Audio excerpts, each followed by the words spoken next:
Hello and welcome to Alive After Reading. I'm your host, Tim Niederreiter, and with me today is a new guest to the podcast, Diann Floyd Boehm. Welcome to the podcast. Oh, thank you for having me. I'm really excited. I'm glad to have you. Alive After Reading is back. This is the first episode of the new year proper, and I guess of the new season, but I mean, who knows? Seasons are strange in this show. I thought I was going to do up to 100, but I can always change that count, every 100 Yeah. every 100 episodes, that seems like a long time to go for a season of a show, don't you think? That's like 2 Yeah. years anyway. And that's if I get one out every week. So, oh my stars, that's a lot of work. yeah, it is a lot, but it's fun. It's a good time. So, Diann, what sort of stuff do you write about? Because usually that's what we talk about on this podcast. Yeah, sure. So I love to write children's books. My main theme is to embrace imagination, to love yourself, be kind to others, curiosity, just everything that helps make not just the children, but the reader discover a little happiness again in their own life. So. Oh, wonderful. Yeah, it sounds great. I mean, I really do resonate with a lot of those themes. I mean, despite my appearance that most of you can't see, but probably you get the idea, I may be about to turn 35, but I am, and I look older than that, at least so the kids at the school tell me. I may be about, but I'm basically just a big baby, I mean, like, I'm a large child. And basically I kind of decided a long time ago. I'm like, I want to continue doing kids stuff basically my whole life. And I think it's been a good choice. And I mean, like, but by kids stuff, I mean, like, having a sense of wonder in my life, that kind of thing. Not like, I don't know, picking my nose or whatever kids do. I know where you're coming from.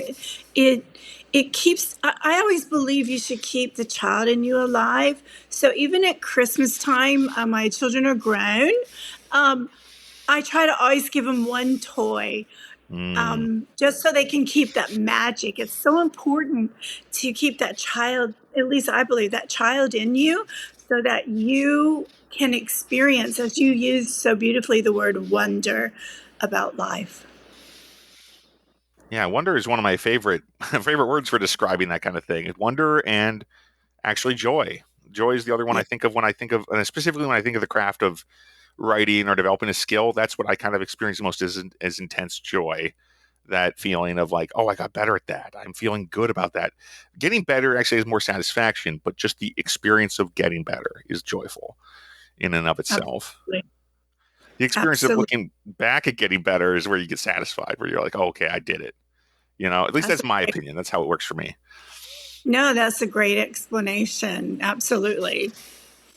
Yeah, and so I assume you take some joy in writing your own work. I'm just gonna guess, based on this brief conversation we've had so far. I absolutely do, but my greatest joy is when I have the opportunity to read my stories to young children, and I get to watch their eyes get excited. And as I read, I become more and more into the story because they are. And then Oh when it's yeah. all like, yes, I nailed it. They're so happy, So that's where I get a lot of joy. So there's a performance element there too later on once you've got it all written. Yeah. Yeah, absolutely. I love storytelling. And actually, before I even started writing books, I was always telling stories in the classroom as a former classroom teacher. And so storytelling just comes naturally to me. And I love changing my voice up and being the kind of person it needs to be and all that kind of fun stuff. Ah, yes, witchiness too. Got to include that a little bit every now and then, at least, right, when appropriate. Yeah, absolutely. But yeah, no, I find that really interesting because I've considered narrating some of my stuff for podcast release because I have a bunch of books out or whatever, but I don't feel like I have time right now to do that, and I'm not really an actor in that regard, right? Maybe I'm just too intimidated by it, or I don't care enough about audiobook production, that kind of stuff. Obviously, that last part's definitely true, but to actually put the time in. But It's go on. I know I was going to say it's actually very difficult to do Hmm. audiobooks, you know. You think you can do it and you have, like, if I re-listen to a story, I have that character's voice different in my head, and then somebody else is reading it, and I'm just like, yeah, that's not the voice I pictured, you know. So, Yeah, yeah. but to do it yourself, especially if it's a large book like a historical fiction, sometimes you're just like, all of a sudden you're taking breaks, so you accidentally say, you know, do a hem or a ha or a cough, and it You got to. drives the editor crazy. Yeah, I mean, and the thing is, I'm as somebody who has a limited budget, I'd probably be editing it myself. Don't want to go crazy. Well, not, so I won't be doing that anytime soon. Yeah, And I mean, honestly, I'd rather pay somebody else to produce an audiobook at this point. I'll just save up for that because, I hear oof, you. to both narrate and produce, right? So that's a professional job in its own right, as you know, Absolutely, and absolutely. yeah, and it's an art in its own right, which is pretty cool to think about. But No, there's it's so true. many.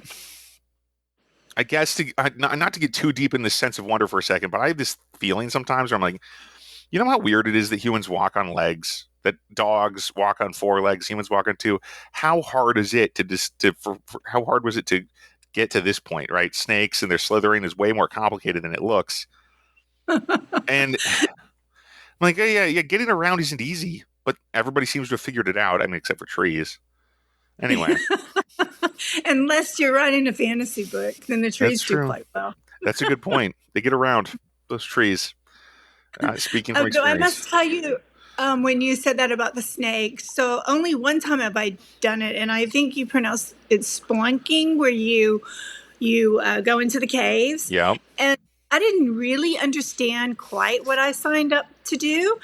And so when they said, okay, put this on, and so I put this thing on, and then they show me this little hole, Hmm. and we have to get down and slither into this hole. And I'm like, oh my stars, what have I gotten myself? So Oh it's no. Yeah. very hard to slither like a snake, by the way. Yes. Yeah, I mean they're made to do it, and they can get along Yeah. okay that way. But we're people, we're humans. We can't do that as easily.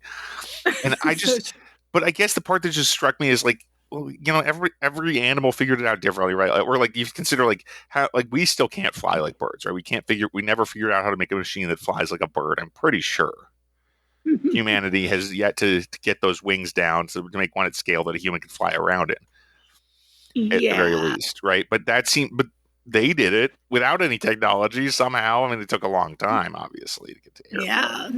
Instincts, right? Yeah, I mean, it's not so much that they know how; it's just the equipment, right? It's different. Yeah, so interesting. It really is to observe birds and what they do.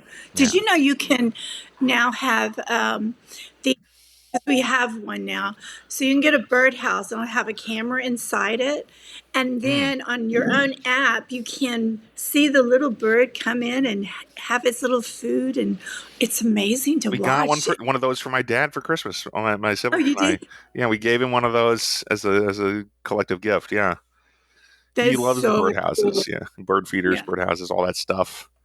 yeah, You know, so when I do was a I. kid, we had bat houses. We had bat houses on the side of our No house. way. No, they're weird. They're like I think they eventually rotted and we took them down, right? Because they were made of wood. But Oh, they were not for. You didn't look at the bats. That's not what they were for. But they were yeah. places bats could shelter in the daytime. So they're Oh, just well, kind of that's these kind of vertical shafts with the bats flying in it when the sun's coming up, I guess, and then they just roost in there. And it keeps them out of trouble. You know what I mean? So you put them all. They're basically they're very narrow boxes. You just put them up alongside the house, and the bats get to sleep in there. I don't know why we well, made them, but I was kind of excited about that when I was a kid, if I recall. which is why you write fantasy.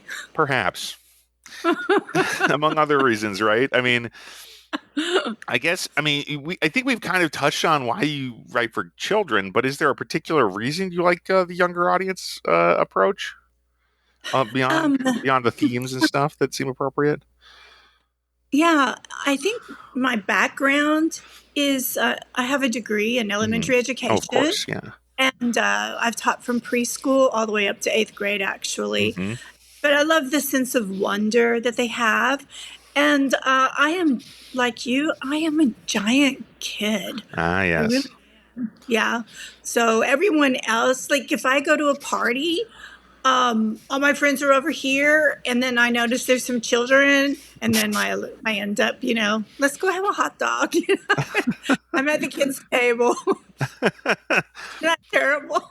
Nah, it's all right. I mean, it is, if you, I mean, it's one of those natural kind of situations where some people just want to, want to help the kids, basically want to nurture the kids, hang out with Yeah. them, and it makes sense to me because I mean, lately I haven't, I don't, normally my day job is writing and podcasting. I guess I'm trying, right? But right now I'm Hmm. actually a tutor, a reading tutor at a school. So Fantastic. what'd you say? Is it fantastic? Yeah, isn't it? I mean, it's a good job. I really do enjoy it. And these kids, like you said, they come in here and they just have the most extreme reactions. Not like in a bad way. Extreme, like they're like second graders, right? They have these extremely positive thought and proactive things going on in their heads. I feel like that I Hmm. wish I could have as an adult, especially an adult with depression. Yeah. I'm like, Right. if only, I mean, because I remember back when I first started taking my ADHD meds, how motivated I suddenly felt to do stuff rather than just being everywhere at once like I was before that, right? And that was when I was Interesting. about 13, right? 13 or 14. Right. Yeah, so it's been Right. about 20 years. Right. Yeah, Oh, anyway, you're so young. fair enough. I say, but I do know what you mean. It's exciting, and I think a thank you for being a reading teacher or tutor, because I'm sure the kids just love you, especially to have a man. There's not that many male teachers, and that's such a great influence. But also, it's so much fun to observe them because you forget what teeny tiny thing that you and I would blow off as an adult, it is a master problem for them. E- And you got a story already in your head after they leave. Exactly. I mean, from the sum of a few dice, the sum of the scores of a few dice to the I don't know. I mean, honestly, it's kind of funny. I was helping out in another room recently, and with an activity, I was adding for some reason the kids had like one of the kids was asking about numbers, right? And I'm like, oh, that's X number of years. Oh yeah, it was the months. How many months is it going to take me to get this done? They were exaggerating a lot. Like, Yeah. I won't get done with this for 60 months. I'm like, oh yeah, 5 years, and they can't do that in their head. Like apparently, so I mean, it was just like kind of not really surprised me, but oh right, of course, your kids probably Yeah. haven't even done division yet or whatever. Yeah. Well, they should have, but it's not Or when you you don't do say it five second years. nature yet. Yeah, exactly. But also, for them to imagine 6 months from now what they might be doing, you might be scaring them to death. I'm like, That's a good oh my point. gosh, that's so far away. What Well, do you? they were talking about like a little project they were doing that in that class period and how long it was taking them. So it was just exaggeration out to the extreme, right? It's gonna take you 5 years to get this to make this little bead sculpture. I don't think so, but so don't just relax. It's gonna be over in 20 minutes. You'll be fine. Yeah, exactly. Good But for it is actually interesting. I do really enjoy that, and I mean, you said before, so this is the sort of reason why people write fantasy, why I write fantasy. I really enjoy playing with scale. I haven't played much with time scale because I find that more difficult. But physical scales, I like to mess around with. Like actually, best example of this, and it is a kid related piece of media. Lilo and Stitch, the movie, the Disney movie, I think. Oh, yes, yes, yes. Yeah, Yeah. where like when you see the aliens and they're not on Earth, it's hard to tell how big some of these characters are except in relation to each other. But so when you Right. get on Earth and like the mad scientist guy is the size of a car or whatever, it's very funny. It is. It is so funny. And it's And not what you originally pictured. exactly. I mean, and yeah, sure. The big whale guy, like the orca whale cop dude, he's like bigger than a building, and yet he's just kind of a normal guy in his civilization, I guess. I mean, I'd assume Right. maybe he's Right. especially athletic or something, but something tells me that your average whale alien is not half his size or the size of a person if he's a human if he's that big, right? But I like messing around with that, especially when I think with making up fantasy creatures and places and stuff. I Hmm. really enjoy making like, oh, what if we stop assuming that everything's the same size, kind of stuff, and then is something really small, is something really big, etc. I and That's or really cool. just That's twist very it. clever. I think it's just, I mean, it's kind of funny because it's the simplest way to do it, right? I mean, you said you think it's clever, but I'm like, it's it's just a technique, right? It's like something you can think about. I'm just this is kind of my writing tip for people today is Uh-huh. generally just for the audience more than for you. Obviously, I'm just kind of babbling incoherently, so bear with me for a second. No problem. That looking at what if the basics aren't the same is a very powerful tool for creative, especially genre fiction, science fiction, fantasy writing. Mm-hmm. Um, so like, what if I was gonna say, what if an apple eats you? But I just looked and saw an apple, so never mind. That's a different kind of story. That could be Yeah, very but maybe it's more like, what if the apple wasn't a fruit? What if for some reason an apple was the whole plant? Something like that. Mm-hmm. Like, what if the apple Yeah. was more like a potato? I don't know, but it's still an apple. It does all the. It looks and tastes like an apple, but what if its actual role as a piece of the plant was as a potato? So it's just the actual roots. Like, I mean, You it have doesn't seem all that likely, but how do you justify that? Why would that be? And it starts raising a bunch of other interesting questions that might have interesting answers. I mean, that's not a great example, probably, because we're just talking fruits and vegetables, but you get the idea. I love it. It already shows your creative mind. Well, yeah, I wasn't fishing for a flattery, but thank you. Just telling the truth. Nah, fair enough. I mean, but I'm saying, like, it's not that hard. I think for people to, if they can take these steps on the regular and ask these and do this kind of exercise, it can be a good Mm-hmm. way to build up a sense of creativity. No, Because true. people who've never done that kind of exercise or said, like, why? What if the whale was the size of a mosquito or something? I don't know, whatever. Um, Mm-hmm.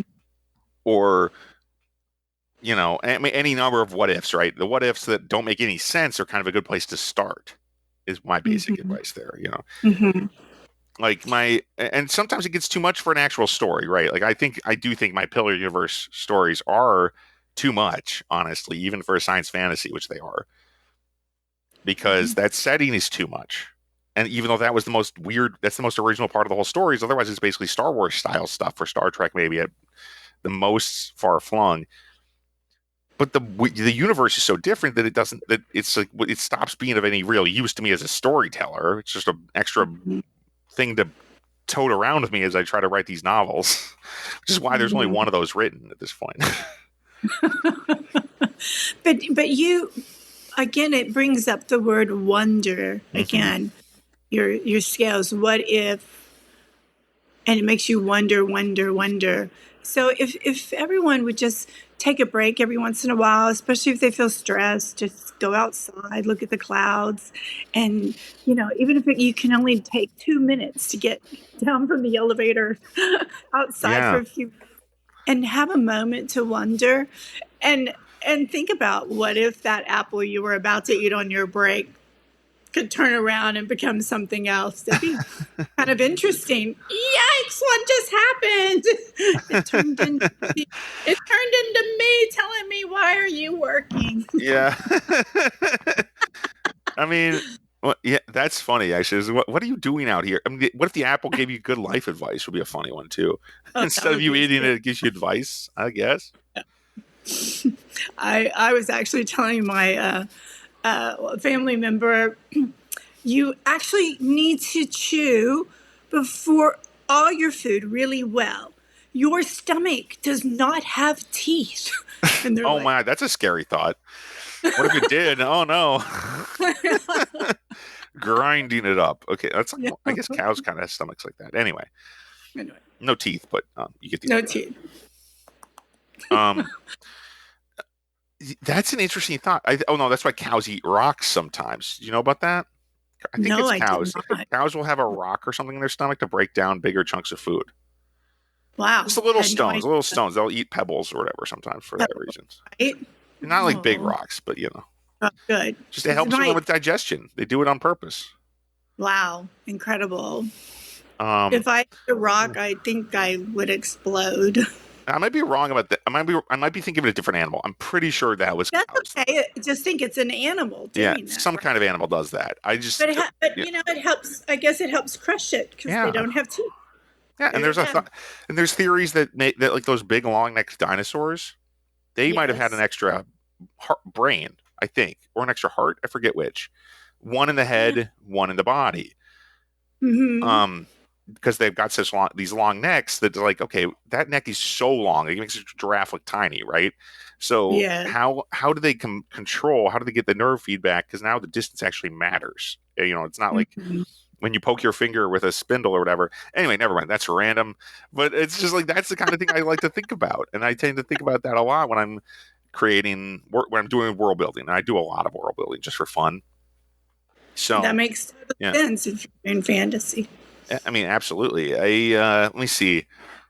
I really should ask you another question though, because I've been. It's always too much about me lately. I'm just being silly. No, I love it. I love to think and imagine. So this is right up my alley.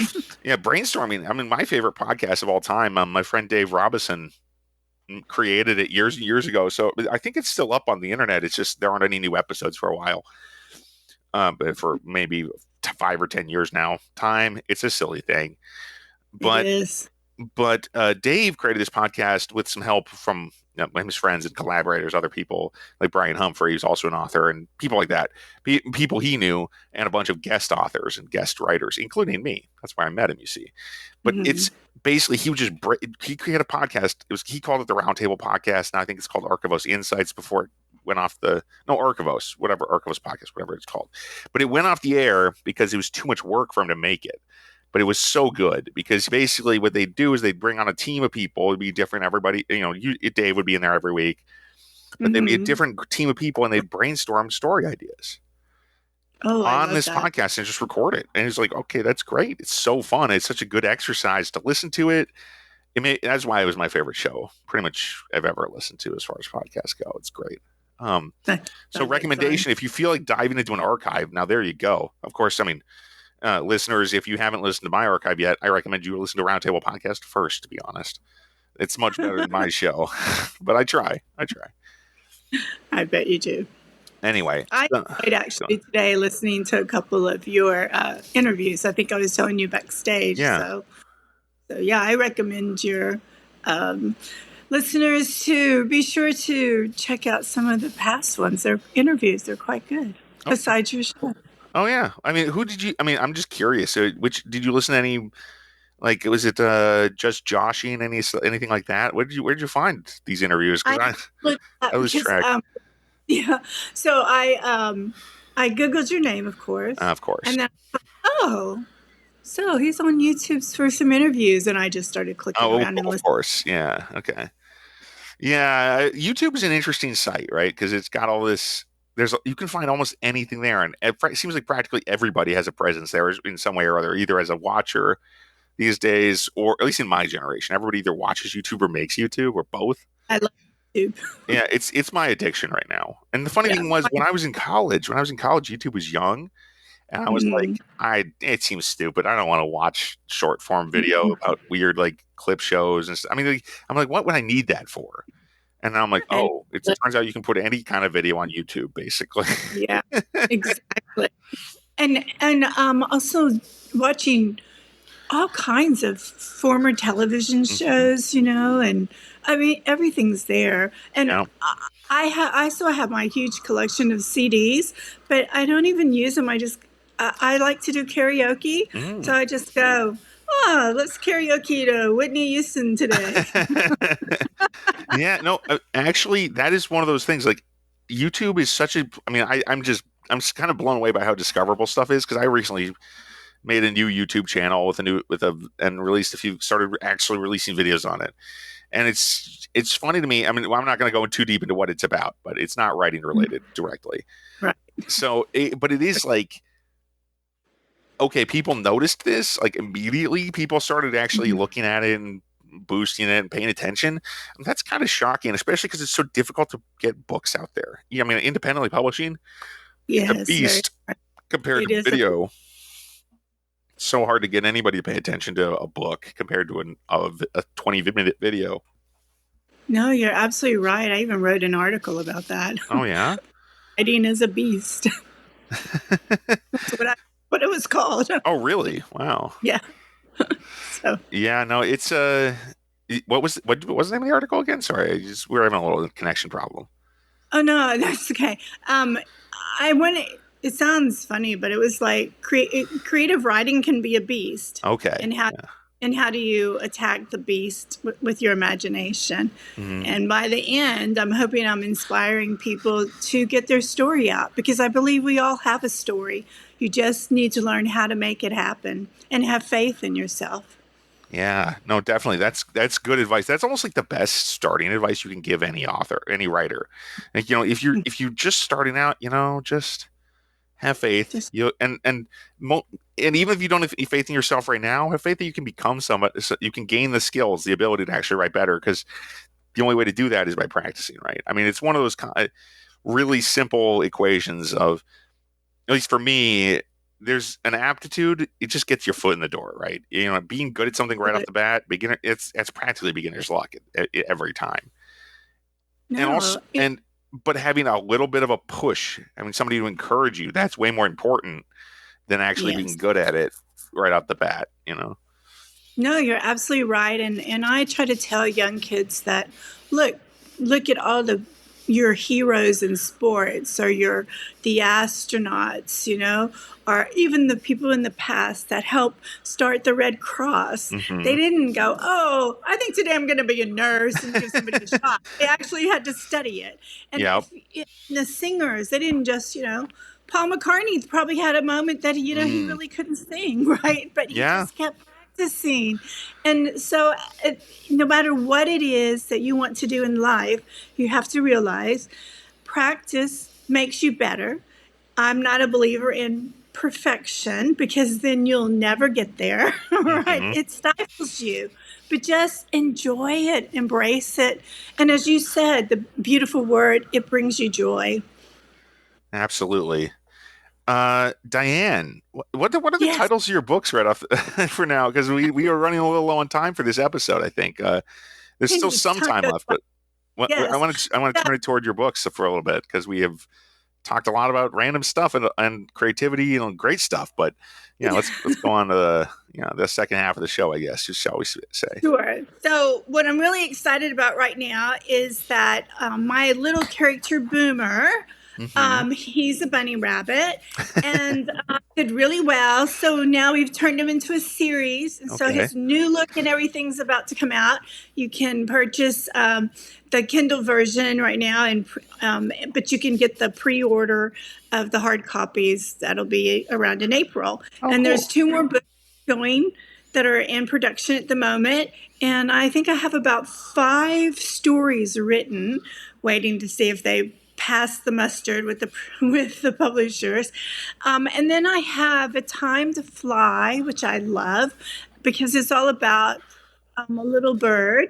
Yes, remember I said birds. That and this I actually observed. I actually have live footage of this bird, baby bird that did not want to fly, Mm, and I was like, there's a story here. So right. I wrote Time to Fly because we humans are like that too. Sorry, honey, it's time for you to get out there, Hmm. and grow up. Adulting is not adulting, it's actually being an adult. Absolutely. So anyway, I have about, I guess, 13 books now, and that Nice. includes two young adult historical fictions. And those books take place in the 1920s, and it's based on my grandma Ruby's life. And she was a woman born in 1904 in Oklahoma. And, people think of the 1920s, the roaring 20s, and all of that, Yeah. but not everybody had money back I mean, then. Great And Depression too, Gilded Age yeah, stuff. Yeah. yeah. And so she was a woman that wanted to, born in a family of 9 children, 5 brothers, and she wanted to go to college, and that was very rare back then. So Mm. she ran away to go to college. And so it makes for a great story to inspire kids to go after your dreams. Oh, that's cool. Yeah, it's a Yeah, great story. Right off the yeah. bat, I can tell that's got legs, right? As you might say. Oh, Right. it does. It does. I've lived in a lot of places in the world, and the one thing that's in common with all the young kiddos and even some adults is to to believe in yourself and know that you can do it. And so if a woman in 1904, gets on it, she did the Charleston to raise money Wow. to sneak off and go to college.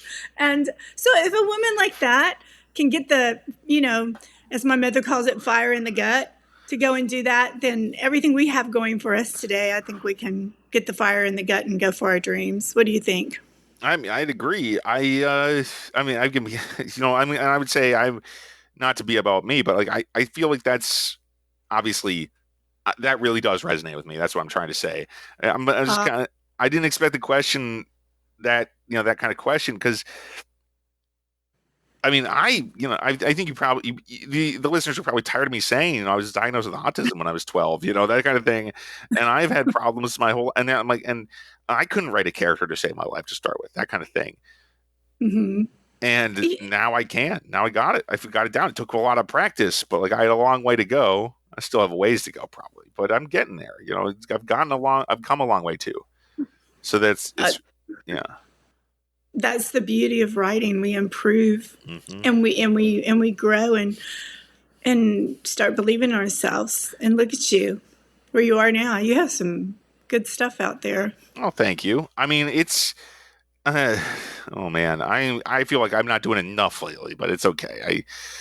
There's only so much one does at a given time, and I really am working on too much. Is probably what the bottom line. I've got too many little projects on my plate, and I just need to clear them off. Go back to my big old epic fantasy that I'm writing for a little while. Just an Well, hour a day or something on it. That'd be enough to give me some headway. well, there you go. I get greedy though. I'm always like, I want to do this. I mean, like when I get manic, right? When I get kind of manic because I drank too much coffee or whatever, and then I'm gonna do it all, and then a few hours later, I'm like, okay, I'm burnt out. That's how it Yeah. feels. Yeah, I know exactly. That's why writing to me first thing in the morning before life hits is really important. And with the historical fiction, I found that I'd be waking up in the middle of the night and writing and then going back to Oh, that's sleep. cool. I love it when that happens. I mean, I used to love it when that happened. I mean, now I'm like, I need more sleep. Yeah. But hey, I'm just taking my sleep very seriously these days because I was chronically sleep deprived for so long. It's like I can't handle that. Yeah. Wait till you get older. You're going to love your sleep even more. I'm hoping that I need a little less soon because I still get like 8 hours a night, and I feel like if I don't, I can't feel my feet, kind of thing. I Yeah. barely even No, stand up. 8 hours is healthy. I mean, I know, but I mean, I've also heard that people need a little less as they get older, right? Isn't that true? I don't know. I don't Maybe know. that's a myth. I should look into it. I think it depends on the person. I need my 8 hours. So. Fair enough. Yeah. All right. Diann, anything else you want to talk about? I guess. I mean, I feel like I probably should have discussed the timing before we started the show, but hey, whatever. No, this has been a really fun show to do with you. I love very fluid conversations, and you're so easy to talk to. So, no, I think we covered my books, and hopefully, Awesome. people learned a little bit about me, and maybe you and I both together brought a little wonder and joy, and maybe you guys listening, go check out the clouds and see if there's any puffy clouds to turn into elephants. You better, yeah, find those elephant clouds or whatever Yeah, other kind of clouds you find. It's all good. before the snow hits. If Ugh, where I am right now it's snowing, don't remind and me. I'm in southern Minnesota. It's brutal here. oh my stars, It's gonna get nasty here are again next week. you guys are so strong. I mean, I'm in Virginia right now, but I'm going back home to Texas. Though they say, and I'm in Austin, so we get really more ice. Hmm. But for us, if you say you need to take a coat with you, that means I'll take a coat, but it stays in the car. Oh, And here I actually have to wear it. But you guys up there in Minnesota, because I've been many times to Minnesota, I just think you are so strong. And like the people in northern New York and Maine, I'm just like, hmm. wow, how do you do? I mean, It's terrifying sometimes. I mean, I remember. I mean, I used to walk up hill. I mean, the one last little anecdote before we get going here. But I used to walk to. When I used to walk to school, but I used to visit my school, basically my old school. Anyway, Mm-hmm. and it was like 6, 7 blocks away, maybe up a hill, out in the country. I'm not sure exactly Uh-huh. how far away it is because there were no blocks out there. Right, I'd walk out into the country for a little while. I would do that in the winter sometimes before I could drive on my own. And Oh so my I'd, God. and in the winter, it'd be like, okay, it feels like I'm on the moon or something. Granted, with more water, but it's like an alien landscape. Like, yeah, people really shouldn't be here. This time of year. It feels bad. I don't know if this is a good place to be. But now I guess maybe it's gotten even sillier where I'm now walking the dog at 5 in the morning and because he needs to go Oh, to the bathroom and he won't go and right. for some reason he won't go in the yard. So yeah, I ended up having to walk him around a few blocks and in my and like today I was in my bathrobe with my winter coat on over the top, and some Oh, that's trousers. But hysterical. it was, I mean, That- that's kind of my uniform for walking the dog in the morning because I'm too lazy to get everything ready by the time he needs to go to the bathroom. yeah, but I would have to have like an electric blanket with me with a long extension cord. Oh yeah, I don't think I have an extension cord that long. But anyway, yeah, Diann, Just thank you so much. It's been awesome having you on the podcast. thanks for having me. All right, thanks for listening, everybody. We'll talk to you next week. Bye bye.